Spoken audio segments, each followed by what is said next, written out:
They sold my late husband's Rolex to fund their luxury vacation, but what the pawn shop found inside shocked everyone.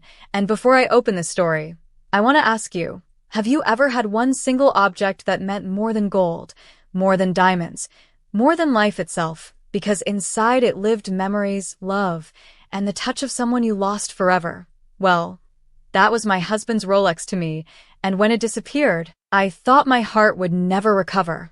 But what followed was not just betrayal, not just heartbreak, but a discovery so shocking, so life-changing, that I still get chills telling it today.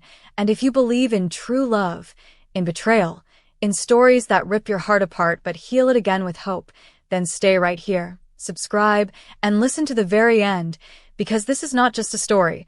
This is a journey through the darkest sides of family and the eternal light of love. My name is Margaret. I am 62 years old, and for 35 beautiful years, I was married to John, a man who is not rich, not famous, not perfect, but who gave me something priceless: his heart, his loyalty, and his strength. And when life tried to break us, he held me together. When money was short, he worked longer hours. When I doubted myself, he reminded me I was enough.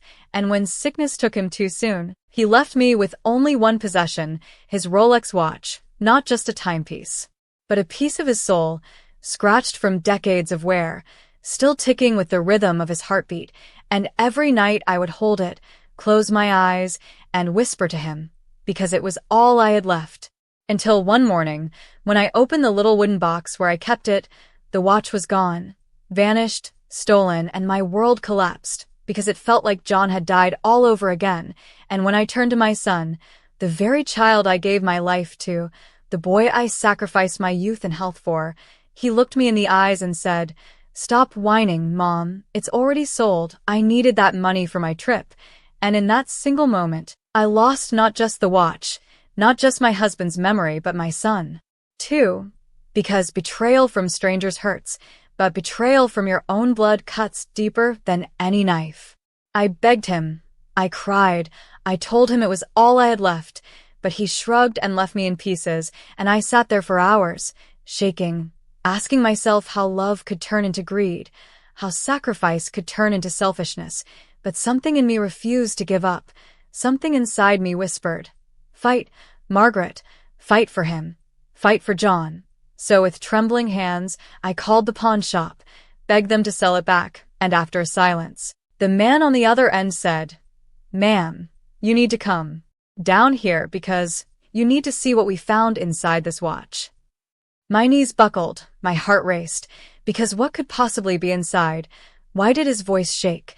And when I rushed there, when they placed that Rolex in front of me and carefully opened the back, my world stopped.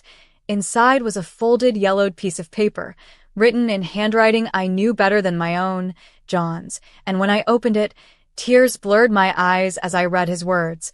"My dearest Margaret, if you are reading this, it means I have left this world. But know this, I will never leave. You alone. Hidden in this watch is not just my love, but a path. Go to the bank, deposit box 214, code is our anniversary date. There you will find what I worked my whole life to leave you, because you are my forever, my only, my everything, and even in death, I will take care of you, always, John."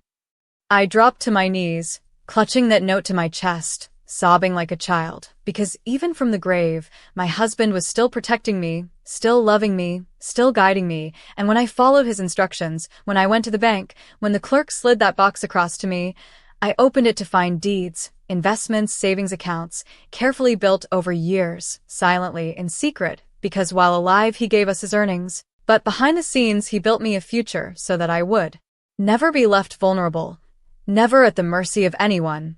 And in that moment, my pain turned into awe, my grief turned into gratitude, because John had outsmarted death itself. But when my son returned, flaunting his vacation pictures, boasting about luxury hotels, I showed him the letter. I showed him what his father had left, and for the first time, I saw shame in his eyes, guilt dripping down his face, his pride crumbling, because he realized he sold not just a Rolex, he sold respect, he sold honor. He sold the very thing his father died protecting. And I told him, "One day you'll understand what you destroyed. One day you'll regret. But by then, it may be too late." And he broke down, sobbing like the child I once cradled. But my heart knew. Scars remain, forgiveness is hard, and trust, once broken, is never the same.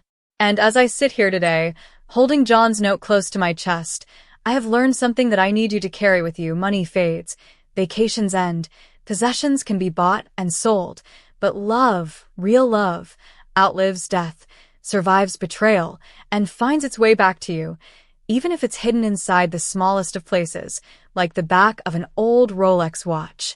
So please, if you've stayed with me until now, take this as a reminder.